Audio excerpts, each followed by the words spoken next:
E aí, jogador, tudo bem com você? Aqui é João Tosto, responsável pelo conteúdo do Seleção. Essa semana a gente começa a falar sobre um assunto super importante. Eu tenho certeza que muita gente estava esperando. É isso mesmo, a gente vai começar a falar sobre negociação. Espero que vocês curtam bastante o vídeo de hoje e deixem aqui seu comentário e seu feedback ao final da partida. Então vamos lá. Mas agora eu imagino que você está se perguntando, Tosto, o que você sabe sobre negociação? Então, galera, além de membro da equipe executiva da Rio Júnior em 2018, eu sou gerente comercial na Hidros. Na verdade, eu fui um dos responsáveis por implementar a gerência comercial lá. E por conta disso, a EJ está colhendo ótimos resultados ao longo desse ano. Ela está acima do desdobramento linear e já fechou projetos em todos os meses. Ou seja, está demonstrando consistência em resultados. Mas o grande fator decisivo é que a gente conseguiu dividir o processo de vendas e transformar o gerente comercial num especialista em prospecção ativa, negociação e fechamento de negócios. Esse, na minha opinião, é o fator decisivo para alavancar os resultados da Hidros. Eu tive a felicidade de alcançar a marca de um projeto fechado por mês, desde que eu entrei no MEG até hoje. E eu aprendi muita coisa legal que eu vou compartilhar com você agora. Mas primeiro, eu vou compartilhar com vocês uma frase do Walt Disney, que resume muito bem o que a gente vai falar hoje. A frase é o seguinte: faça tão bem feito que quando as pessoas verem o que você fez, elas vão querer voltar para ver de novo e vão trazer outras pessoas só para mostrar o seu trabalho. Esse é o segredo da Disney, o maior parque de diversões do planeta, que atrai gente do mundo inteiro. Eu tenho certeza que se você nunca foi, você já teve vontade de ir lá. Só pelo que as pessoas contam da experiência que elas viveram. As pessoas que vão à Disney se sentem únicas, elas se sentem especiais. E a conexão emocional é tão forte entre o mundo Disney e elas, que elas já saem de lá querendo voltar. E é exatamente isso que você deve causar no seu cliente. Você deve fazer com que ele se sinta único, sem que você fale que ele é. Mas para isso, é fundamental estabelecer conexões emocionais com o cliente. O neuromarketing, ciência que estuda o comportamento humano atrelado a vendas, diz que a compra é de 85% a 95% emocional. Ou seja, as pessoas levam muito mais em consideração a emoção do que a razão, quando tomam a decisão de comprar um produto ou serviço. Essa ciência divide nosso cérebro em 3 subsistemas: o sistema reptiliano, o sistema límbico e o neocórtex. O sistema reptiliano é o mais primitivo de todos eles. Seu comportamento é muito parecido com o dos animais. Ele tem um foco na sobrevivência e domina a nossa agressividade. Geralmente, quando estamos diante de inovações, ele é o do contra. Já o sistema límbico é por emoções e sentimentos. Ele é dominado por 6 emoções básicas: alegria, surpresa, raiva, nojo, tristeza e medo. E ele funciona de forma dicotômica, ou seja, ou é uma coisa ou é outra. Ou eu quero ou eu não quero. E por último, temos o neocórtex, que é o cérebro racional, que pensa. É o responsável pela fala, pelo pensamento e pela linguagem. Esse cérebro tem como características pensar racionalmente, escolher conscientemente e analisar. Os cientistas descobriram que a gente se comunica com o neocórtex. Somos pragmáticos, racionais, pensamos conscientemente. Entretanto, o neuromarketing diz exatamente o contrário. Como eu falei para vocês, cerca de 85 a 95% das compras são baseadas na emoção. Perceba só, quantas vezes você já comprou algo que você não precisava? E o que você acha que foi o decisivo nessa compra? A emoção ou a razão? Eu tenho certeza que foi a emoção. Quando o sistema límbico gosta e o sistema reptiliano não vê perigo, a decisão é tomada e você compra. Por isso, a gente precisa se comunicar com o inconsciente do nosso cliente e não com o neocórtex. Então, vou te dar 3 dicas para você saber como fazer isso. A primeira dica é: trabalhe com estímulos visuais. Por exemplo, durante a apresentação da proposta, leve uma apresentação de slides. Coloque ali fotos que remetam a algo que ele tenha falado para você que ele gosta. Por exemplo, se ele gosta de algum esporte, coloque fotos que remetam isso. Coloque fotos que remetam à dor do cliente. Ele vai conseguir ter uma conexão muito melhor. O nosso sistema nervoso identifica com muito mais rapidez estímulos visuais do que auditivos. A segunda dica é: não deixe seu cliente pensar muito. Explique tudo de forma bem simples e clara. Dê tudo bem mastigado para ele.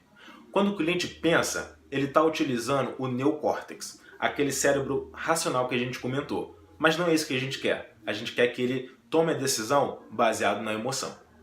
E a terceira dica é o seguinte: utilize bastante a palavra você e principalmente o nome do cliente. Não há nada mais prazeroso para um cliente do que ouvir o seu nome. Isso soa como música aos seus ouvidos. Então, repita algumas vezes o nome do cliente durante a negociação. Beleza, eu te dei 3 dicas de como se comunicar com o inconsciente do seu cliente. Mas não é apenas isso. Você precisa também de um PUV, ou Proposta Única de Valor. Para conseguir essa conexão, você precisa ser interessante e não interessado. Interessado é aquela pessoa que só vai falar de preço, que vai direto ao ponto.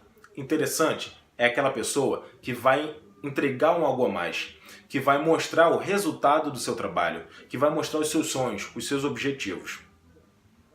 Então a proposta de valor é o que vai diferenciar o seu serviço dos demais. É o que vai fazer o cliente fechar com você e não com os outros. Por exemplo, imagina que você está numa loja de roupas e você se depara com uma camisa linda, de algodão egípcio. E aí vem um vendedor falar com você. Ele fala: olha, essa camisa é muito confortável, ela é muito bonita e ela tem 300 fios. Você fica muito impressionado e você fala assim: caramba, quanto é a camisa? O vendedor vai falar: olha, a camisa custa R$379. E aí você vai pensar: poxa, por mais que eu tenha gostado bastante da camisa, ela está um pouco cara. Então eu vou sair e vou pesquisar em outras lojas. E a que tiver o melhor preço é onde eu vou comprar. Por que isso acontece? Porque o vendedor não conseguiu se conectar com você. Ele falou de preço. Ele está tentando te vender preço e não valor. Preço é aquilo que você paga quando fecha um negócio. Valor é aquilo que você leva. Então teria sido muito melhor o vendedor falar, ou então te perguntar: para que você quer essa camisa? Você vai num evento? Você tem uma festa? Dependendo do evento que você for, eu tenho uma camisa aqui que vai combinar mais. Ou então essa camisa aqui é realmente o ideal. Ele está se comunicando mais profundamente com você. Isso está te levando para o seu lado emocional. Isso está te levando a pensar emocionalmente e não racionalmente. Não pensar apenas no dinheiro, mas pensar na proposta de valor, naquilo que você vai levar com a camisa. Então o melhor exemplo de como a gente pode fazer essa proposta de valor na prática, claro que cada caso vai variar, mas em linhas gerais, todos somos Movimento Empresa Júnior. Todos somos empresas sem fins lucrativos, com fins educacionais.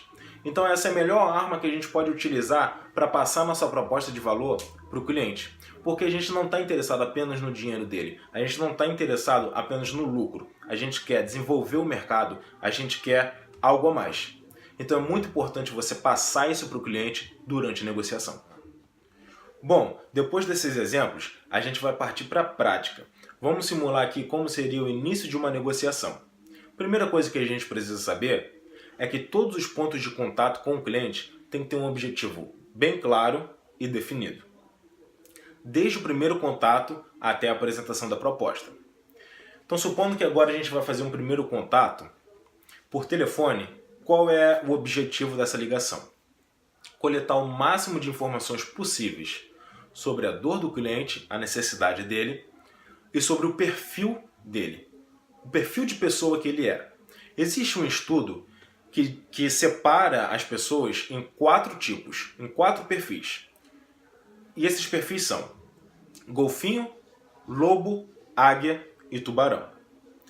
Golfinho é aquela pessoa bem tranquila, que sempre vai colocar o ser humano na frente de qualquer decisão. São pessoas flexíveis que gostam de debater, de dialogar e não tem nenhum problema com isso. Lobo são pessoas analíticas, são pessoas que sempre estão analisando uma proposta, analisando um comportamento, analisando custo-benefício, entre outras coisas. Águia é aquela pessoa super criativa, é uma pessoa que tem várias ideias, mas não consegue ter foco, não é objetiva.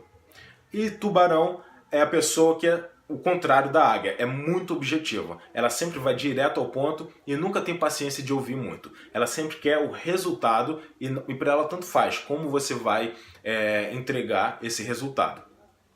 Eu vou deixar aqui embaixo um link falando melhor sobre esses tipos de clientes.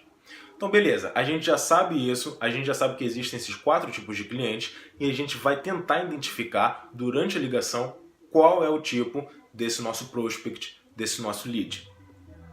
Então tranquilo. Durante a ligação, o que a gente precisa ter em mente? Cara, seja simpático e passe confiança. Sempre. Então uma técnica bem simples é você falar ao telefone sorrindo. Isso vai trazer um ar para aquela ligação muito mais leve, muito mais descontraído e vai ser mais fácil para a pessoa te ouvir. Beleza, seja simpático.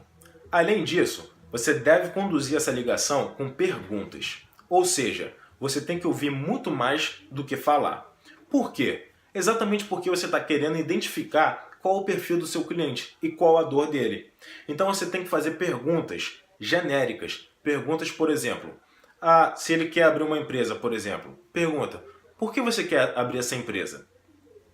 Ele vai falar: caramba, eu quero abrir a empresa porque eu quero construir um patrimônio para minha filha. Se ele fala isso, ele já te dá uma pista muito grande de que ele é golfinho. Por quê? Ele está se preocupando com o próximo. Ele quer abrir a empresa por conta da filha dele. E isso é uma grande informação. Informação é poder. Então conduza sempre a ligação com perguntas e não fale muito. Tranquilo. E a outra dica é: sempre termine a ligação com uma reunião marcada. Todo ponto de contato que você fizer com o cliente, você precisa marcar o próximo. Você precisa sair daquele ponto de contato com a próxima reunião, com o próximo telefonema agendado. Então beleza, são essas as dicas para o primeiro contato. Agora a gente vai falar sobre o espaço de tempo que você vai ter entre o primeiro contato e a reunião de diagnóstico. Como você pode preencher esse espaço? Você pode mandar para ele uma apresentação institucional por e-mail, por exemplo. Você pode fazer um follow-up ali durante um ponto de contato e outro e fazer com que ele conheça melhor a sua empresa, com que ele conheça a sua proposta de valor. Beleza. Outra coisa que você deve fazer é pesquisar o seu cliente, principalmente nas redes sociais. Hoje, praticamente todo mundo tem uma conta no Facebook. Então pesquise o seu cliente, saiba do que ele gosta, saiba o que ele curte, que isso vai te dar informação e lá na frente você vai conseguir fazer uma conexão emocional muito mais fácil com o cliente. Tranquilo, agora é hora de se encontrar com o cliente, seja na EJ, seja na casa dele. Então eu separei aqui alguns pontos que eu quero te falar para que você consiga se sair bem nessa reunião. Primeira coisa é seu objetivo: coletar informações do cliente. Então você vai continuar falando menos do que ele. Você vai conduzir essa reunião também com perguntas, para que você consiga descobrir de fato a dor dele e algo a mais que você possa usar como argumento na apresentação da proposta. Então, objetivo: informações. Segundo objetivo é você causar uma boa primeira impressão. Então, a primeira impressão ela sempre vai ficar na memória do cliente. Então, o primeiro ponto é: chegue com antecedência. Nunca atrase. Nunca deixe seu cliente esperando. Segundo ponto importante é sorrir e demonstrar felicidade. Nada pior do que estar com alguém que parece que está entediado. Então você precisa animar o teu cliente, você precisa sorrir e mostrar que você está feliz ali em ajudar. O terceiro ponto é o rapport. Rapport nada mais é do que algumas técnicas que você utiliza para estabelecer essa conexão emocional com o cliente. Por exemplo, alguns pontos que eu separei aqui. Como a gente já falou antes, trate o cliente pelo nome. Isso vai soar como música aos ouvidos dele. Segundo ponto é você ter uma visão 360. O que é isso? É você identificar ali no seu cliente, por exemplo, se for na casa dele a reunião, você identificar alguma coisa que remeta a um hobby que ele goste, um esporte que ele pratique, um retrato da família dele, e a partir daí você cria um pretexto para falar com o cliente. Então se tem um retrato ali da filha, de uma criança, por exemplo, você pergunta: sua filha? E ele vai começar a falar, ele vai se abrir, ele vai te dar informação. Se você viu que ele tem uma camisa de algum clube de futebol, você fala, caramba, esse clube é bem bacana, eu gosto desse clube também, por mais que você não goste, porque isso vai conectar com o cliente. E isso vai te auxiliar durante toda a negociação. Então, além disso, tem também perguntas quebra-gelo que você pode fazer no início da reunião com base naquele estudo que você já fez na internet, no Facebook. Se você viu ali que o seu cliente gosta de basquete, você dá uma forma de inserir isso na conversa. Cria um pretexto, fala que eu jogava basquete quando era menor e não consigo mais porque não tenho tempo. E ele vai começar a falar, caramba, eu gosto de basquete. E você vai conectar com ele. E um outro ponto muito importante é a linguagem corporal. O nosso corpo, ele se comunica. Então é muito importante a gente usar isso a nosso favor. Primeira coisa, quando você for cumprimentar o cliente, aperto de mão. Você tem que ser firme, você precisa ser decidido ali, mas você não pode apertar com muita força a mão do cliente, porque isso vai ser ruim, isso vai ser indelicado. Você não pode também apertar muito fraco a mão do cliente, porque isso vai passar insegurança, você pode estar com receio. E também outra coisa interessante é você apertar dessa maneira, nunca inclinando para cá nem para cá a sua mão, porque aqui parece que você está querendo exercer poder sobre o cliente, e aqui parece que ele está exercendo poder sobre você. Então sempre um aperto de mão seguro e firme. Outra coisa importante é o tom de voz. Conforme a reunião vá se desenrolando, você vai perceber a forma como ele fala. E você pode adequar o seu tom de voz e as palavras que você usa para se comunicar com ele. Você pode tentar equilibrar a sintonia entre você e o cliente. Isso vai causar uma impressão muito boa para o inconsciente dele. E ele vai sentir que você é uma pessoa familiar. Ele vai sentir como se ele já te conhecesse. Uma outra técnica importante é o espelhamento. O que é espelhamento? Espelhamento é o seguinte, você viu que o seu cliente age de uma maneira, às vezes ele movimenta o braço de uma maneira, ou então ele, por exemplo, ele cruzou os braços e você está conversando com ele. Você dá um tempo, você espera e depois, sem que o cliente perceba, você cruza os braços também. E fica numa posição parecida com a dele. Por quê? Isso para o inconsciente dele vai soar familiar. Não existe nada mais bonito do que você mesmo no mundo. E quando você vê que eu estou parecido com você, você me acha também uma pessoa familiar. Então isso é importante. Técnica de espelhamento. E também quando você estiver falando com o cliente, olho a olho. Sempre olhe nos olhos dele e passe confiança, passe segurança. Se comunique de forma clara, objetiva e simples. Então essas técnicas vão te ajudar bastante durante a primeira reunião. E nos próximos vídeos a gente vai falar mais sobre negociação e vamos falar também sobre apresentação de proposta. O que você vai fazer com essas informações que você conseguiu coletar durante a apresentação da proposta? Como você vai transformar a sua proposta única de valor em algo que o cliente possa enxergar e ver que esse é de fato o diferencial e é aquilo que vai fazer ele comprar com você e não com outra empresa. Então espero que vocês tenham gostado bastante do vídeo, jogadores. Tá sendo um prazer enorme para a gente fazer esse desafio. Se vocês tiverem qualquer dúvida, qualquer sugestão, fiquem à vontade para mandar para a gente por aqui, por WhatsApp, por Facebook, por onde for. Um abraço e até a próxima.